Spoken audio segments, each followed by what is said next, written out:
Capítulo 8. Los comicios en la República Romana. Y el sistema parlamentario actual. 11. 8.1. Competencia legislativa, comicial y parlamentaria. Suele afirmarse con terminología actual que los comicios centuriados de Sempe han funciones y competencias que presentan una triple naturaleza: electoral, legislativa y judicial. En cuanto a la competencia electoral, incumbe a los comicios centuriados la elección de los magistrados mayores, esto es de los cónsules y pretores, así como la votación, que no es propiamente elección, de la lex de potestate censoria, la ley que confiere el poder a los censores. Por su parte, a los comicia tributa corresponde la elección de los magistrados menores, ediles y cuestores, y más tarde procede también a elegir a los tribunos, cuando estos dejan de ser representantes de clase y se integran en el orden constitucional republicano. Asimismo, corresponde al comicio por tribus, presidido por el pontífice máximo, la elección de los sacerdotes supremos de los distintos colegios sacerdotales, si bien debe advertirse que en esta elección no actúa toda la asamblea comicial, sino una especie de comisión de la misma que recibe el nombre de comitia tributa sacerdotum. Por su parte, originariamente las asambleas de la plebe, concilia plebis, procedían a la elección de las magistraturas plebeyas, tribunos y ediles de la plebe, hasta su desaparición como consecuencia de la fusión entre las dos clases sociales. Esta importante función por la que procede a la elección directa de los poderes principales de gobierno de las civitas, puede relacionarse con la posición central de las Cortes Generales en nuestro sistema constitucional. Así como los comicios son la expresión de la democracia directa, las Cortes son materialización de la democracia representativa, pero unos y otras toman su legitimación del voto popular. De ahí procede, en nuestro país, la legitimidad democrática de las Cortes Generales para ostentar el poder de designar, básicamente a los principales instituciones seiganos de nuestro sistema político. Así, designa, o participa notablemente, en el nombramiento del presidente del gobierno, art. 99c, de los miembros del Consejo General del Poder Judicial, artículo 122.3c, y de los miembros del Tribunal Constitucional, artículo 159.1c, entre otros. En la democracia romana, al configurarse el comicio como la Asamblea Popular, de la que pertenecen todos los ciudadanos que tienen derecho de participación en la vida pública, la convocatoria a una jornada electoral es la propia convocatoria del comicio, ya que éste se conforma sobre el censo. En el sistema actual, los ciudadanos que tienen derechos de participación política no constituyen de por sí una asamblea, sino que están integrados en unas listas que se publican como censo electoral, esto como en Roma, ya que el censo quinquenal era la base de organización del comicio, pero se les llama exclusivamente a votar, es decir, se les llama a las urnas en virtud de la disposición que convoca las elecciones. Sin dicha convocatoria cuente con la presencia física de la persona que ostenta al poder de gobierno y que realiza la convocatoria. El derecho de participación en el comicio como miembro del mismo con derecho de voto se denomina ius suffragii. Es el derecho de sufragio activo o positivo. Como complementario, el derecho a ser elegido para el desempeño de una magistratura se conoce con el nombre de ius honorum. Es lo que en la actualidad se denomina derecho de sufragio pasivo. A ambos derechos nos referiremos en el capítulo relativo a o persona y ciudadanía. En cuanto a la específica competencia judicial nos remitimos asimismo al epígrafe último de este capítulo, en el que desarrollaremos esta importante y excepcional función del comicio. 8.2. La potestad normativa. Vamos a centrarnos en la competencia legislativa, es decir, en la facultad de aprobación de las leyes, ya que esta trascendental función es la que más nos puede interesar a los efectos de establecer un paralelismo entre los comicios romanos y el actual sistema parlamentario. La doctrina constitucional ha identificado al Parlamento con el poder legislativo del Estado, en cuanto que sobre el mismo recae la facultad de aprobación de la ley. Es, pues, la Constitución, la nuestra y la de cada uno de los países de nuestro entorno, la que atribuye a la ley un valor supremo, en virtud del cual ocupa el primer rango jerárquico de la escala normativa. Esto resulta totalmente lógico, ya que la ley en sentido estricto, como forma de ordenación social, debe proceder del órgano estatal que ostente la real y efectiva representación legítima de la comunidad. En Roma eran los comicios y en la actualidad es el Parlamento. La ley expresa el acuerdo que alcanza por la votación en los mismos, en cuanto que dicho acuerdo, mayoritariamente adoptado, debe representar la voluntad popular. Dicha voluntad popular y su plasmación en la ley puede ser más auténtica en un toma de democracia directa, en el que vota el propio pueblo soberano, que en un sistema de democracia representativa, como el de nuestro tiempo, ya que en este caso el riesgo de que el Parlamento se desvincule, en distintos grados, de la voluntad del pueblo. El Parlamento moderno, como el comicio republicano, ejerce principalmente la potestad legislativa, pues solo se denomina ley en la República Romana el acuerdo comicial, al igual que hoy la ley, en sentido estricto, deriva solamente del acuerdo votado en la Asamblea Legislativa o Parlamento que, con distinta composición, existe en todas las democracias modernas. Este poder legislativo es compartido en Roma y en la actualidad con otros órganos estatales, que tienen concedida la facultad de dictar normas. No obstante, debe señalarse que tanto en la Roma republicana como en cualquier democracia actual, el término ley se reserva a la norma aprobada en el órgano depositario de la soberanía popular. Así, en Roma los magistrados, al menos los más importantes, tuvieron la facultad de promulgar edictos, y el Senado la capacidad de aprobar senado-consultos, tal como veremos en el capítulo en el que estudiaremos dichos órganos. En nuestro tiempo, es evidente que si bien recae en el Parlamento con carácter básico el poder legislativo del Estado, esta función es asumida en parte, con ciertas reservas, también por el gobierno. Así el Ejecutivo tiene concedida por la Constitución, en sus artículos 85 y 86, la potestad legislativa para aprobar la denominada legislación de urgencia y la legislación delegada. La primera responde a supuestos de extraordinaria y urgente necesidad. En estos casos, el gobierno puede aprobar disposiciones legislativas de carácter provisional, a través de los denominados reales decretos leyes, que no pueden regular ámbitos en los que rija el principio de reserva de ley, es decir, afectar a materias que la propia Constitución restringe su regulación a una ley parlamentaria. Además, el Parlamento, en estos casos no pierde el control legal ya que los citados reales decretos leyes deberán someterse al Congreso de los Diputados para su convalidación o eventual derogación. En el segundo supuesto, el gobierno puede dictar un real decreto legislativo sola ente sobre una materia que haya sido delegada, expresamente, por las propias Cortes Generales, lo cual vuelve a reconducir hasta el último control del poder legislativo. 8.3. La iniciativa legislativa. En la República Romana la iniciativa legislativa correspondía a las magistraturas. Ad imperiam, de cuáles nos ocuparemos más ampliamente en el siguiente capítulo. Baste ahora saber que la magistratura que, además de ostentar esta facultad, la ha desempeñado en mayor medida, ha sido el consulado. Los dos cónsules, que ejercen su magistratura de forma colegiada, ostentan la más alta y representativa función de gobierno junto con la más simbólica de la República Romana. Ellos ejercen, con carácter regular y eficacia, la iniciativa legislativa. Ya avanzada la República, que el cónsul en el ejercicio de su cargo tuviese a determinadas personas que, como auxiliares, coadyuvasen, le ayudasen es probable el ejercicio de esta importante misión. De este modo, los cónsules representan el cargo de gobierno efectivo, con terminología moderna diríamos el poder ejecutivo, más representativo de la República. Por ello, parece lógico y conveniente que sean ellos quienes, de acuerdo con su personal visión política a los efectos de lograr el bien de la comunidad, realicen las propuestas que consideren oportunas y las sometan a la votación popular. En nuestro tiempo el impulso legislativo de propuesta y aprobación de proyectos de ley lo ostenta, asimismo, el órgano más representativo y fundamental del poder ejecutivo que es el gobierno. Esto es lógico debido, entre otras razones, a que nuestra Constitución, en su artículo 97, atribuye al gobierno la función de dirección de la política nacional, lo que supone habilitarle para desarrollar iniciativas legislativas, a través de las que pretenda llevar a cabo su programa de gobierno. Se debería convertir, pues, en obligada la buena colaboración entre el poder do gobierno y el poder legislativo, a fin de que en el juego de ambos ese poderes y en ilie Cicio de sus respectivas competencias, se alcance el interés general y el bien común, que, en línea de principio, deben ser informantes de toda acción política. Corresponde básicamente, al gobierno, de acuerdo con el artículo 87 de la Constitución, la iniciativa legislativa. Añade el artículo 88, los proyectos de ley serán aprobados en Consejo de Ministros, que los someterá al Congreso, acompañados de una exposición de motivos y de los antecedentes necesarios para pronunciarse sobre ellos. No obstante, debemos señalar, sin pretensiones de exhaustividad, que nuestro texto constitucional establece con carácter complementario otros medios a través de los cuales puede canalizarse la iniciativa legislativa. Uno de ellos nos interesa especialmente referirlo, por lo que supone intervención directa del pueblo en la iniciativa legislativa. Se conoce con el nombre de iniciativa popular.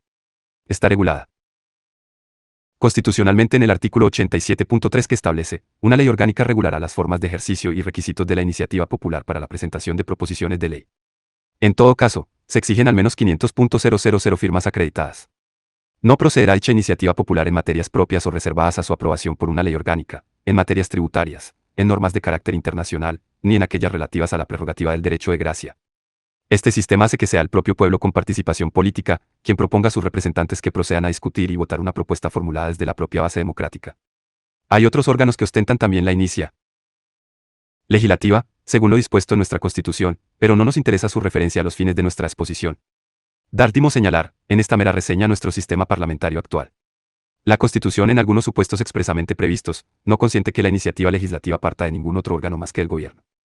Un ejemplo especialmente paradigmático de iniciativa gubernamental, de forma exclusiva, es la presentación del proyecto de ley de presupuestos generales del Estado, tal como se recoge en el artículo 134 de la Constitución. O al íter legislativo. El proceso de aprobación de la ley. Una vez expuesta la iniciativa legislativa, vamos a adentrarnos ahora en la exposición del proceso que debía seguir la aprobación de una ley en la Roma republicana, realizando, cuando sea oportuno, alguna referencia al procedimiento legislativo aceptual. El denominado íter legislativo, es decir, el proceso, camino, que debe recorrer una iniciativa legislativa para convertirse en ley, cambia a lo largo de la vigencia del sistema republicano. En este sentido pueden reconocerse, perfectamente diferenciadas, dos etapas. El cónsul procedía a llevar su propuesta a la Asamblea Ciudadana y lo hacía realizando una convocatoria solemne con fines legislativos.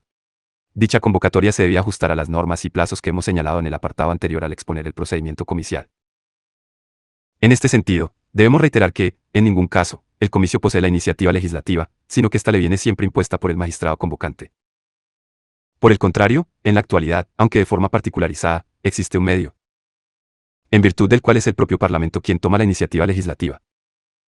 Así, el artículo 87, además de señalar, como hemos visto, que la iniciativa legislativa corresponde al gobierno, añade que también corresponde al Congreso y al Senado, de acuerdo con la Constitución y los reglamentos de las cámaras. En este caso, como vemos por la terminología que estamos empleando, se habla no de proyecto de ley, como se denominaba cuando la iniciativa partía del gobierno, sino de proposición de ley. Debe señalarse que los proyectos de ley tienen prioridad en la tramitación parlamentaria sobre las proposiciones de ley, de acuerdo con lo dispuesto en el artículo 89 del texto constitucional.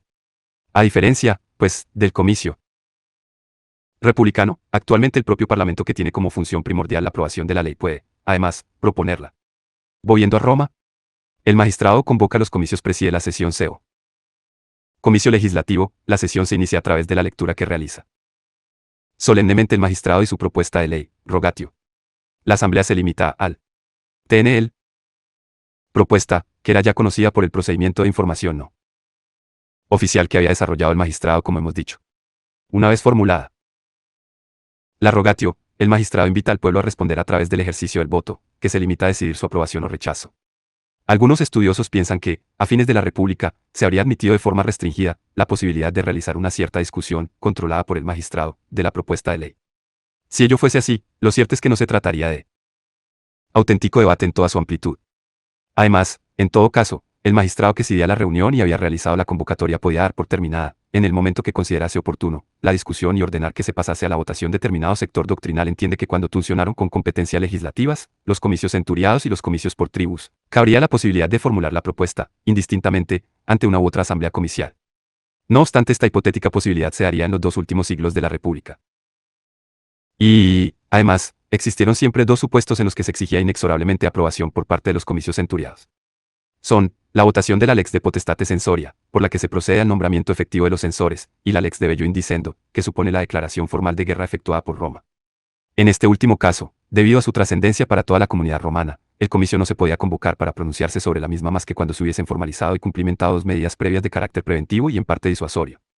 Primero, se requería que el colegio sacerdotal de los oficiales declarase formalmente la existencia de una justa causa, velam justum, que justificase o hiciese inevitable el conflicto.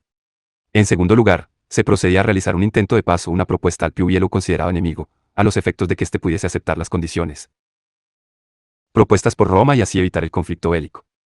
Si ambas condiciones se habían cumplido, el cónsul podía llevar la propuesta de declaración de guerra para ser biotida, favorable o desfavorablemente, por el comicio centuriado. 8.5. Entrada en vigor de la ley en la República Romana y hoy. Finalizado este principal y definitivo escrutinio, el resultado se proclamaba por el magistrado. A esta proclamación formal se le denomina renuntiatio. Aprobada la gatio que contenía la propuesta legislativa, el texto de la ley entraba inmediatamente en vigor, en atención a que había sido votada por el propio pueblo, destinatario de su vigencia y obligatoriedad, lo que suponía que no se necesitaba un tiempo para que el pueblo tuviese la oportunidad de conocerla. En nuestro vigente ordenamiento, de acuerdo con lo dispuesto en el artículo 2 del título preliminar del Código Civil, las leyes entran en vigor a los 20 días de su completa publicación en el Boletín Oficial del Estado si en ellas no se dispusiera otra cosa, este periodo de tiempo, en el que la ley está aprobada pero no está en vigor. Es decir, no es eficaz, por lo que no se puede aplicar, se conoce con el nombre vacatio legis. Es obvio que la ley en un sistema parlamentario de democracia representativa precisa de su publicación para su vigencia, pues es necesario proporcionar ciudadano al un medio y un tiempo para que pueda tener conocimiento de la misma. Y si por el contrario, en la República Romana, como modelo de democracia directa, el contenido de la ley era conocido antes de ser votada, pues ya se había publicado el proyecto de ley, la promulgatio, y en este no se habían producido modificaciones en la aprobación comicial, ya que el comicio no podía hacerlas, al limitarse a aprobar o rechazar. Votar afirmativa o negativamente el proyecto, por lo que no era necesario volver a publicarlo ya conocido. Y a Cleves solían llevar el nombre del magistrado proponente, que podía ser, efectivamente, uno de los cónsules, y se solía hacer una mención a la materia o cuestión. Rue regulaba. Más tarde se le da, asimismo, el nombre de uno de los tribunos cuando las leyes eran plebiscitos leyes. Cuando la ley lleva un nombre único suele ser un indicio de que estamos en presencia de una ley rogada por un magistrado proponente, cuando la ley lleva dos nombres suele indicar que estamos en presencia de una ley rogada por ambos cónsules. En cuanto a la conservación de la ley, se consolida, con el tiempo, la costumbre, bien por mandato del magistrado o bien por disposición de la propia ley, de escribir su texto, sobre todo de las más importantes, en unas tablas de madera o de bronce. Después se deposita en un archivo oficial denominado Erarium Saturni. La custodia es competencia de los cuestores, y se conserva no solo para su constancia como derecho vigente, sino también con fines de estudio, interpretación y eventualmente expedición de copias. 8.6. El Senado en el íter legislativo. En un principio, una vez aprobada por el comicio la propuesta presentada por el magistrado, trasladaba la ley al Senado, a fin de que este importantísimo órgano consultivo expresase su parecer acerca de su conveniencia en cuanto a su finalidad y lo contenido. Así, una ley ya aprobada podían obtener el respaldo moral al haberse pronunciado, mayoritariamente, los senadores en contra de su vigencia. El SO representaba un problema grave de eficacia de la ley. La ley para su validez precisa del refrendo que le proporciona la autoritas senatorial, pero la ausencia de dicha autoritas debilitaba la eficacia social de la misma, pues la opinión senatorial era muy influyente en la sociedad romana republicana por el gran prestigio de que 8 usaba el Senado institucionalmente y los senadores personalmente. Y para evitar que el cónsul se plantease derogar o modificar una ley. Pero para no contar con el apoyo del Senado, el procedimiento se modifica en su tramitación. En este sentido, desde la consolidación de la República /inversa os cónsules tramitaban su iniciativa legislativa, en primer lugar, presentando su propuesta de ley ante la Cámara Senatorial. En ella el magistrado expone el contenido y defiende la conveniencia de la propuesta legal. Después escucha el parecer de los senadores, que tienen derecho a expresar su opinión pronunciándose de forma individual.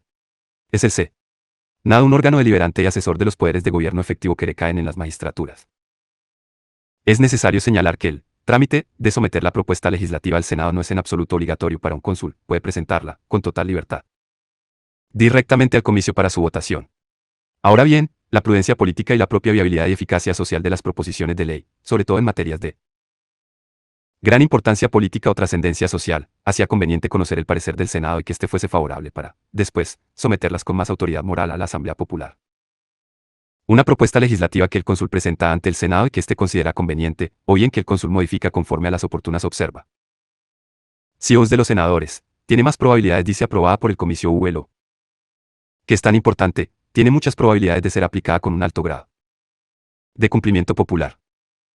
Son estas razones las que aconsejaron alterar el orden del proceso legislativo. La propuesta de ley se presenta al Senado.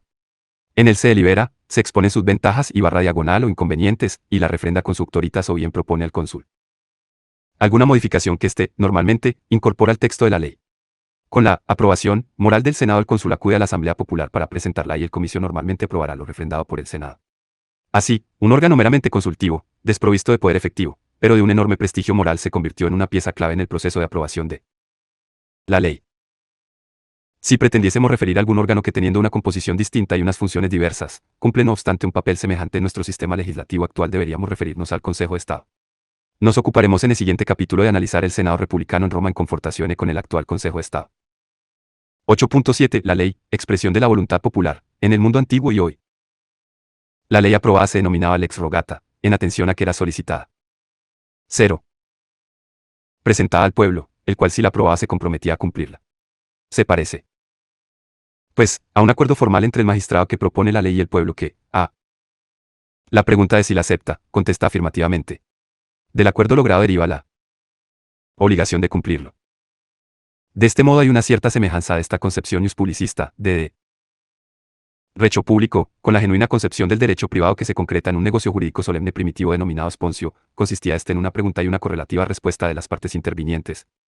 Quien prometía a través respuesta positiva a la pregunta que se le había formulado, se comprometía a cumplir ni lo acordado y a satisfacer la obligación que derivaba del acuerdo negocial se logrado. En este sentido, es curioso y significativo que las fuentes a la ley comicial Sil denomina en ocasiones, communis rei publici sponsio, es decir, en traducción hebre, la promesa de cumplimiento del pueblo acerca del asunto público que el magistrado le ha preguntado y propuesto y el pueblo ha respondido y aprobado. En este sistema es el propio pueblo y no sus representantes quien se pronuncia y de iu voluntad directamente emitida resulta más vinculante el contenido de lo votado, en la medida de que es el propio destinatario de la ley quien la acepta voluntariamente. En nuestro sistema de democracia representativa, no se da esta identificación entre quien decide y quien debe cumplir. Esta carencia puede agravarse en las situaciones en las que el Parlamento no representa adecuadamente la voluntad popular, sino que una vez elegidos sus miembros, los representantes del pueblo se desvinculan de él, obedeciendo solamente a las consignas o instrucciones que reciben desde las formaciones o partidos políticos que los han presentado. También puede producirse este distanciamiento entre los representantes parlamentarios y el pueblo representado, debido al escaso interés que despierta en el pueblo elector el trabajo desarrollado en los procesos legislativos de aprobación de las leyes. Lo mismo puede decirse cuando los proyectos que se llevan a las cámaras no gozan del favor del pueblo destinatario de los mismos. 8.8. Limitaciones al poder legislativo en Roma y hoy. Procedemos, por último, a referir las dos principales limitaciones que en la República Romana se establecen, de forma consuetudinaria, al poder y a la actividad legislativa comicial.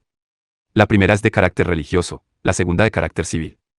Tiene relación con la primera, el comicio no puede, en el ejercicio de su facultad legislativa, invadir el campo del juseigram, es decir, del derecho divino o derecho sagrado. Este derecho que regula las relaciones de los hombres con los dioses pertenece a la competencia del Colegio Pontifical en coordinación con el Senado. Relación con la segunda, en el ejercicio del poder legislativo el comicio no podía alterar, esencialmente, la estructura político-constitucional de las civitas. En este sentido, puede afirmarse que, especialmente en los 2 siglos de mayor pureza republicana en Roma existen unos pilares fundamentales y unos principios políticos basalars, que no alcanzan a formularse en normas escritas concretas pero ¿qué son? Estos principios y bases se refieren a la naturaleza, composición básica, funciona, escrupulosamente respetados, miento y competencias de los principales órganos en los que se estructuraba la vida política de las civitas. En este sentido se consideran principios políticos inalterables, sobre los cuales se sustenta el régimen republicano. La prohibición, no escrita, pero fundamental, de restaurar la monarquía. Esta animadversión a la monarquía de poderes absolutos, desaffectio regni, es el motivo fundamental, al menos como coartada, de la conjura y el asesinato de Julio César. Los que atentan contra su vida afirman que lo hacen en razón a que el triunfante militar y popular político había acumulado un poder personal casi absoluto y había aceptado la corona real, al menos, con eficacia fuera de las civitas. Esta antipatía a toda manifestación monárquica es una constante en la historia no solo de la República Romana, sino también en la etapa de transición y consolidación del Principado, por espacio de más de 2 siglos desde la toma de poder por Octavio Augusto. La prohibición de aprobar leyes particulares. Se trata de disposiciones leoyels en las que se pretende favorecer o perjudicar a una persona o a un conjunto de personas que presentan alguna característica común.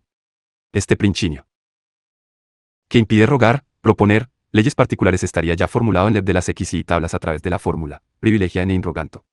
No obstante, el enunciado teórico de esta limitación en la historia de la República, y muy fundamentalmente cuando esta entró en crisis se aprueban algunas leyes que pretendían perseguir a adversarios políticos.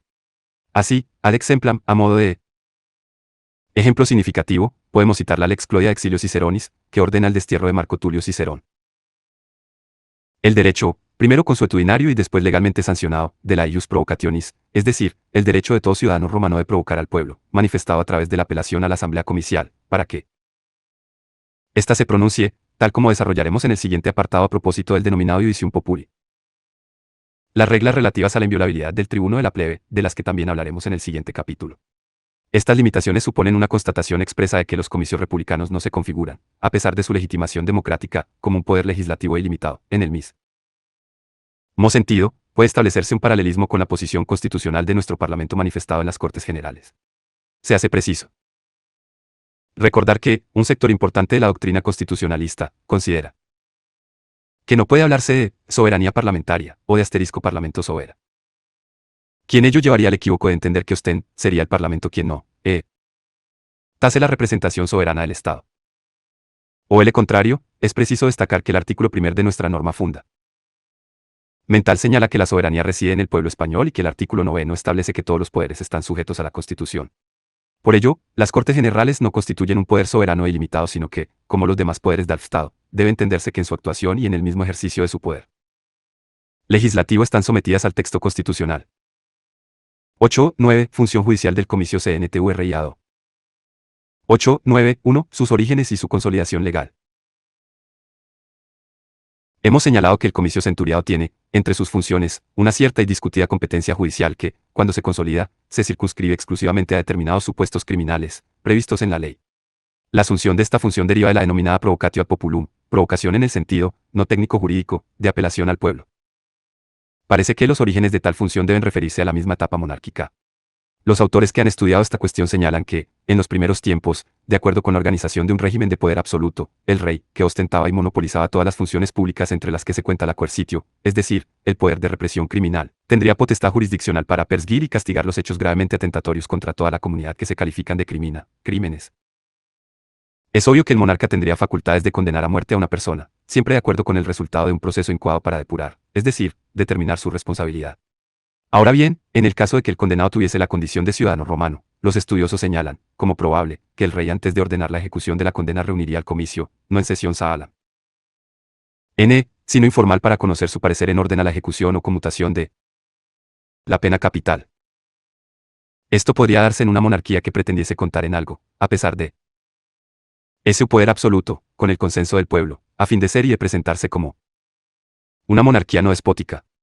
Si esta práctica monárquica existió realmente, debe entenderse que la consulta real no sería, en ningún caso, ni preceptiva, es decir, el rey estaría obligado a pedir parecer al pueblo, ni vinculante, es decir, el rey aún en menor medida estaría obligado a seguir el parecer del pueblo. Más tarde, cuando se opera el cambio al régimen republicano, los magistrados como imperio, en el ejercicio de sus funciones y en el ámbito de su coercitio, pueden imponer la condena a muerte. Quizás las primeras apelaciones al comicio pudieran restringirse solamente a las acciones criminales con repercusión política. La primera referencia normativa de la que tenemos constancia que alude imprecisa a esta cuestión, es un precepto contenido en la tabla 9 referida. Criminal, de la ley de las tablas. Señala que en los supuestos de condena en aproe capital, la Asamblea Popular competente sería el Comitiatus Maximus Denominate, que parece referirse al comicio centuriado. La consolidación de esta práctica consuetudinaria, operada por la Seosturmbre, daría entrada ya a la etapa republicana. Se trataría de la aprobación sucesiva de leyes valerias, la más moderna de las cuales se data en el afio 300 AC. Como Lex Valeria de Provocatione, Ley Valeria de apelación, la ley Cormollaes. Camos toma en este caso la denominación del cónsul que la propuso, Valerio, y en su rúbrica se hace referencia a la materia objeto y su regulación. Así, el contenido fundamental de la ley Valeria es la consagración legal. Derecho reconocido al ciudadano romano, de provocar al pueblo, es decir, días al comicio, en el supuesto de ser condenado a pena capital. Cernite, más tarde, que puede apelarse también a los comicios por tribus para conocer de las condes a penas pecuniarias consistentes en multas superiores a 3.020 ases. Existe un claro proceso de expansión de la provocatio ad populum, hacia primer momento, solo podía solicitarse respecto de condenas impuestas por crímenes cometidos en la propia ciudad de Roma o en un radio de 1000 pasos de su recinto amurallado. Posteriormente, se admite respecto de crímenes cometidos en todo territorio romano. Así, se extiende la provocatio respecto de las condenas de pena capital impuestas por los magistrados con jurisdicción provincial, otorgando esta apelación a los ciudadanos romanos residentes en esa provincia ante la Asamblea Popular que, en dicha demarcación, hacía las veces del comicio centuriado. Por otra parte, y en el mismo sentido de expansión de la ius provocationis, al principio solo se admite la provocatio respecto de condenas impuestas por magistrados en el ejercicio del imperium domi, es decir, del imperio doméstico ciudadano en la ciudad de Roma y su entorno. Por tanto, no cabe la provocación respecto de condenas impuestas por magistrado en el ejercicio del imperium militae. Posteriormente, se admite respecto de condenas impuestas por los jefes militares, salvo que la condena pena capta debida al procesamiento y sanción de un delito típicamente militar, así entre otros crímenes de rendición, abandono del puesto, deserción, traición, etc. 8.9.2. Procedimiento. En cuanto al procedimiento del Judicium Populi, es preciso señalar que el proceso se desarrolla en 4 sesiones o reuniones sucesivas del comicio en las que intervenía el pueblo con la presencia y presidencia del magistrado. Las 3 primeras son una especie de sesiones informales, no solemnes, e informativas. No pueden, pues, ser consideradas auténticamente sesiones comiciales. Es en las mismas el magistrado procede a la presentación de las pruebas que se hubiesen practicado para probar la culpabilidad del condenado. En ellas el reo tenía derecho a defenderse por sí o por representante, abogado o retórico. Al término de Y a tercera sesión, parece ser que cabría la posibilidad de que el magistrado retirase condena o bien que se ratificase en la misma solicitando la pena de muerte para el reo. De darse esta ratificación, se celebraba entonces la cuarta sesión, que es la única en la que el pueblo se reúne solemnemente en comicios y se procedía a la votación. He visto constancia en fuentes históricas de la práctica que fue consolidándose, de que en determinados casos el magistrado proponía al reo una conmutación de la pena capital por el exilio. Si el reo aceptaba, el magistrado la presentaba a la asamblea a su confirmación. El exilio, que supone la expulsión del territorio romano con prohibición de retorno, implicaba además la pérdida de la ciudadanía romana, la confiscación de todo su patrimonio y la culminación de que podía ser dado muerte por cualquiera, si regresaba a territorio romano. Como hemos señalado, la convocatoria de la cuarta sesión es solemne, por escrito. En ella se hace constar el nombre del condenado, la imputación del crimen y la pena.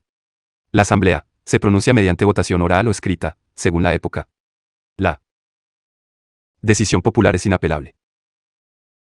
El iudicium populi decae con ocasión de la creación de tribunales permanentes, denominados quaestiones perpetuae, que desde mediados del siglo y se van creando para la persecución y castigo de diferentes delitos públicos, crimina, más tarde, en el siglo IDC.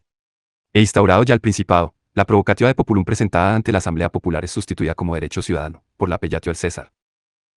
8.9.3. La cuestión de su naturaleza jurídica.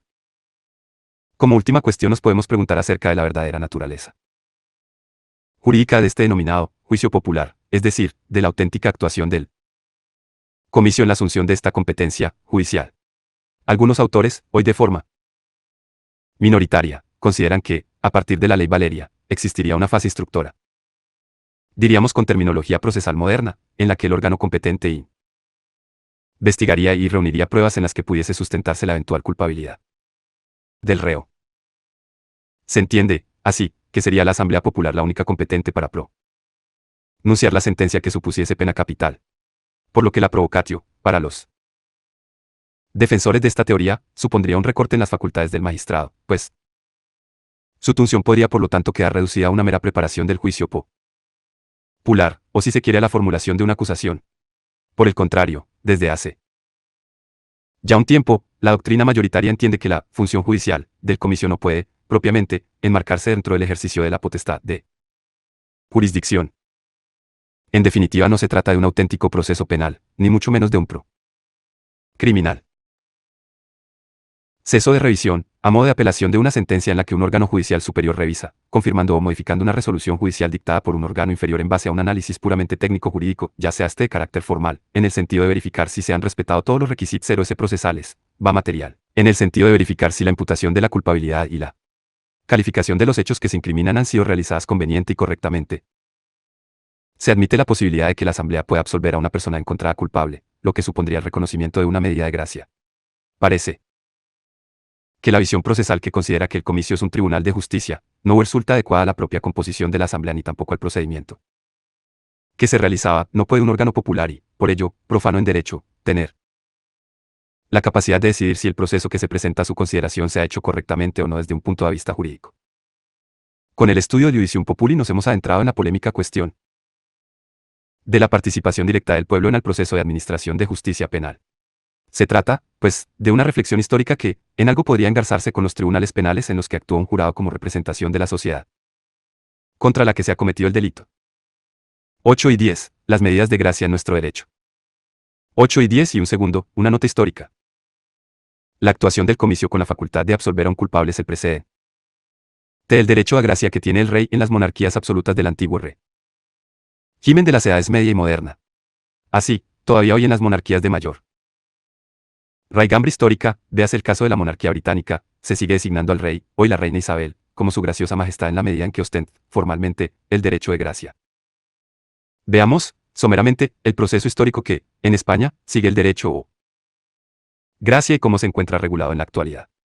Con base en la recepción a derecho romano, la primera referencia histórica al derecho de gracia, de la que tenemos constancia en nuestros textos legislativos, aparece en siglo VIL contenida el Liber Ludiciorum. La misma referencia, prácticamente transcrita, se contiene asimismo en el fuero juzgo del siglo XI. A comienzos del siglo XIV, en el reinado de Juan I de Castilla se dispone, expresamente, el monopolio real para conceder de forma libérrima, es decir, como consecuencia de un acto de pura liberalidad, el perdón de un condenado en un proceso penal. A pesar de que existen otras concretas referencias en nuestra historia legislativa, nada se añade novedoso hasta su consagración en nuestros textos constitucional o canesar de estar presente desde la primera de nuestras constituciones, la de Cádiz de 1812, y mantenerse presente en la vigente Constitución de 1978. Ha de resaltarse a ninguna de dichas cartas magnas ha definido qué es lo que va a entenderse técnicamente como derecho de gracia. 8 y 10 y 2 segundos, su problemática vigencia. Sin perjuicio de esta indefinición constitucional, este derecho que se denomina, asimismo, prerrogativa, bien establecido en el artículo 62 de la Constitución española.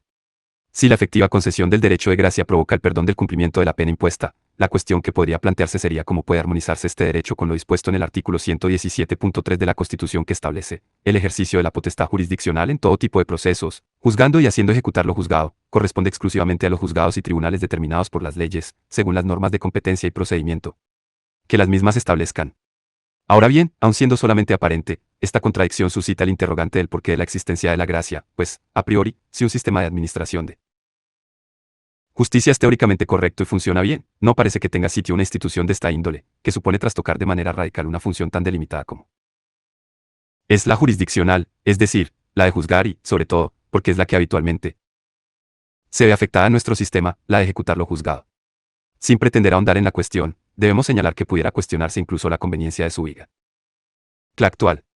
Si disponemos de un sistema judicial penal que funciona correctamente, parece que este derecho respondería a un recibo histórico en el que la justicia se pronunciaba en nombre del rey y por ello en ejercicio de un poder absoluto y soberano, podía gaseosamente, es decir, de forma discrecional, dejar sin efecto su cumplimiento.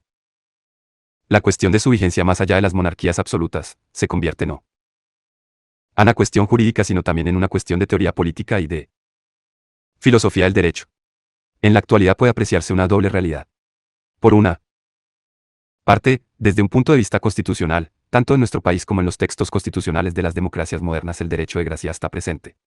Baste recordar su reconocimiento actual en las constituciones de los Estados Unidos de América, Francia, Alemania o Italia, entre las más significativas. También en el ámbito constitucional, si bien no escrito, del mundo británico. Por otra parte la doctrina del derecho, tanto la más especializada, así constitucionalistas, penalistas y procesalistas, como la más general y abstracta, sobre todo. Politólogos y filósofos del derecho, se han pronunciado a favor y en contra de su mantenimiento. Te existe, sin perjuicio de ser una cuestión discutida, una tendencia mayoritaria a favor de su vigencia.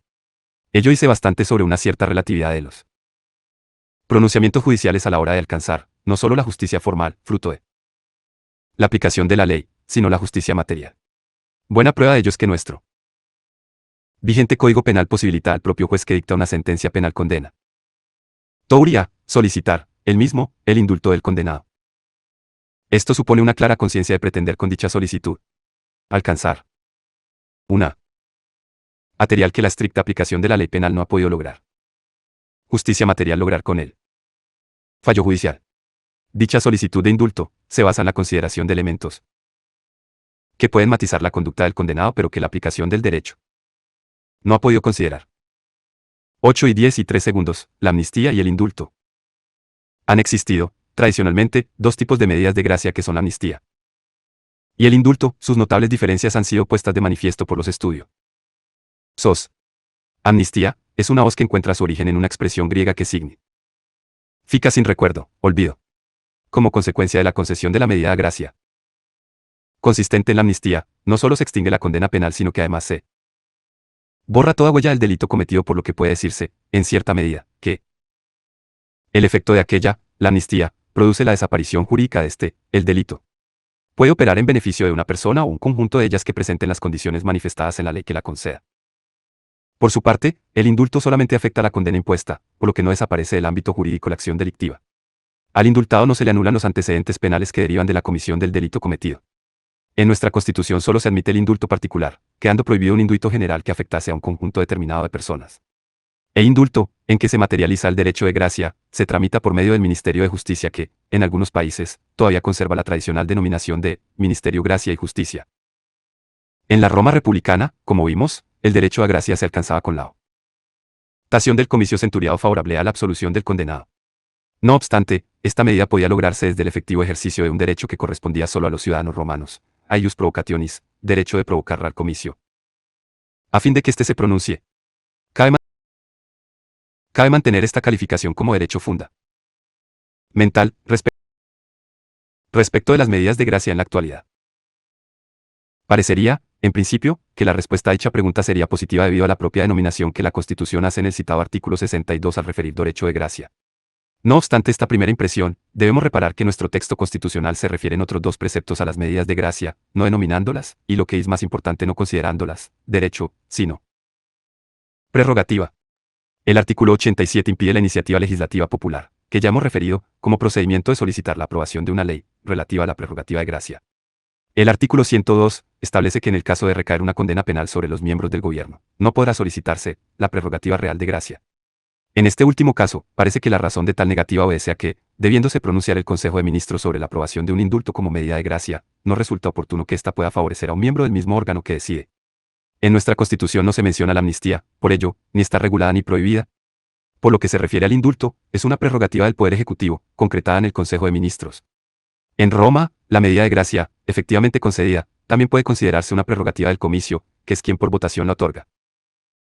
En la actualidad, como en Roma, la solicitud del indulto también puede considerarse a sí mismo como una expectativa de derecho, pues, aunque es frecuente su solicitud en el ámbito judicial, puede incluso solicitarse por el propio condenado fuera del ámbito judicial, a través del ejercicio del derecho de petición que, con carácter general, se regula en el artículo 29 de la Constitución.